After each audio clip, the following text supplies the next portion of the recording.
Hello, aujourd'hui je vous retrouve pour un update lecture. Oui, ça fait Mathusalem que j'ai plus fait de vidéos.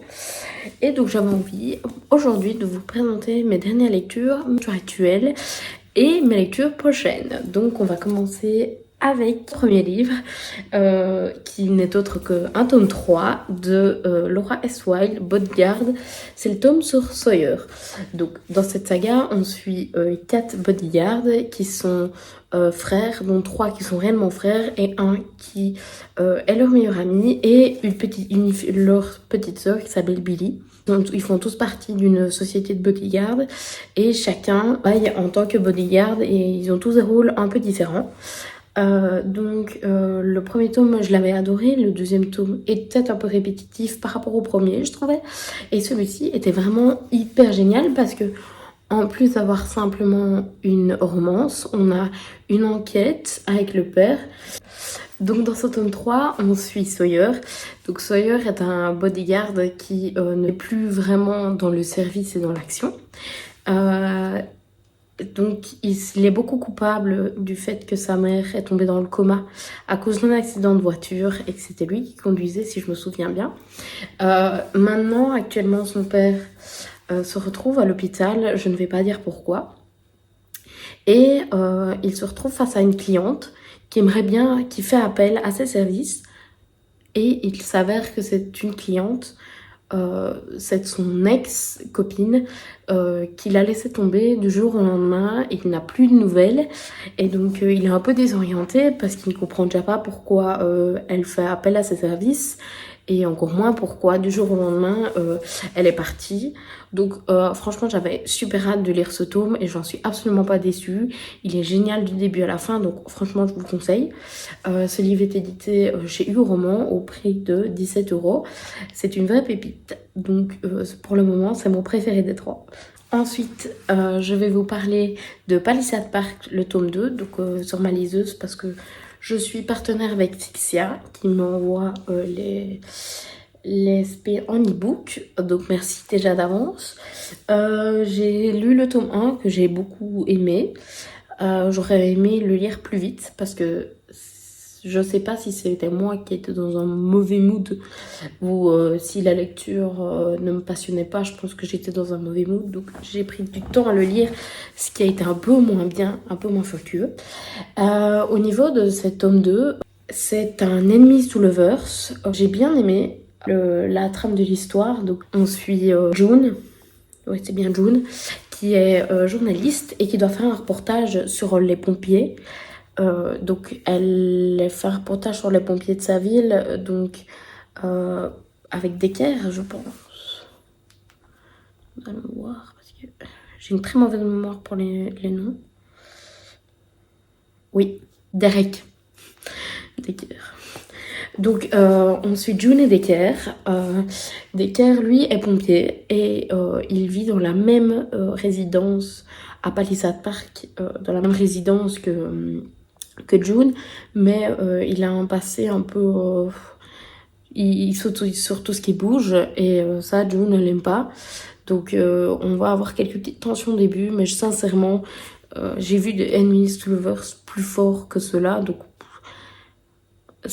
oui, il y a un peu un Enemies to Lovers, mais ils deviennent vite amis et vite plus en fait, je trouve. J'ai quand même bien apprécié ma lecture. J'ai bien aimé la trame, j'ai bien aimé la profondeur des personnages. J'ai bien aimé en découvrir plus sur Derek, pardon. Sur Derek, mais aussi sur June, parce que malgré tout, June a beaucoup de choses à cacher. J'ai bien aimé revoir les personnages du tome 1. Et continuer un peu de voir leur histoire continuer, même si on ne les voit pas énormément. Franchement, j'ai hâte de continuer avec le tome 3. Et franchement, je vous conseille cette petite saga toute choupinou. Qui franchement vaut le détour, surtout en été, parce qu'on parle de pompiers, de surfeurs, de journalistes. C'est drôle. Il y a une petite enquête sur des choses bizarres qui se passent à la Palisade Park. Franchement, je vous le conseille à fond. Donc n'hésitez pas à me dire si vous avez lu cette saga et si elle vous intéresse. Actuellement, je suis en train de lire Truth a Vibration de Brenda Belly chez Addictive. De nouveau, c'est un service presse numérique. Je l'ai pris exclusivement pour sa couverture. Je la trouvais trop bien. J'aime bien, mais je trouve qu'il ressemble fort à Campus Atsy. Sincèrement, j'avais tellement adoré Campus Atsy que je trouve qu'il n'arrive pas à sa cheville. Après, je suis qu'à 32%, donc je vais pas jeter la pierre à ce livre-là. En fait, au début, il ressemblait super fort et maintenant, il commence à s'éloigner. Et ça a l'air super drôle. Donc, on suit une dame qui gère une agence d'organisation de mariage et n'a pas le choix de partir avec sa collègue et son ami par la même occasion croisière, en pensant que c'était une croisière pour les jeunes mariés, mais en fait, il s'avère que c'est une croisière pour les vieux. Ils sont gourés, en fait, l'organisme qui fait cette croisière s'est trompé, ils l'ont inscrit sans faire exprès à la croisière des vieux. Du coup, ça correspond pas trop, en tout cas au niveau des activités, ça correspond pas trop à ce qui s'attendait. Et pour un partenariat entre leur entreprise et l'entreprise de la croisière. Je ne vais pas vous en dire plus pour pas vous spoiler, mais c'est très drôle. Il s'avère aussi que sur la croisière, fille rencontre sa mamie sur le petit paquebot. Donc c'est assez loufoque et la mamie lui donne du fil à retordre, donc c'est assez pas mal. Ensuite, j'ai commencé Gardien des cités perdues, le tome 1. Je l'ai vu chez Madame Errance, qu'elle le lisait et elle en disait que du bien. Donc j'ai déjà lu le tome 1 il y a des années, je crois que c'était en 2019. J'avais pas spécialement apprécié, je sais pas pourquoi. Je l'ai recommencé, je suis à la page 70-80. J'essaie de lire 3-4 chapitres par jour. Et franchement, j'aime beaucoup. Ici, on suit une fille qui entend depuis qu'elle a 7-8 ans, elle a eu un accident, elle entend des voix. Et elle se demande, enfin, elle n'entend pas les voix, elle entend les pensées des gens et elle se dit, mais enfin, pourquoi il n'y a que moi qui les entends? Je suis pas normale. Et donc, elle va en excursion avec sa classe et elle rencontre un gars qui lui dit qu'elle n'est pas humaine. Et elle est là en mode, mais what the fuck, d'où tu me dis ça? Et lui, et de fait, elle n'entend pas ses pensées, donc elle trouve ça aussi bizarre. Et en fait, il s'avère que c'est une elfe.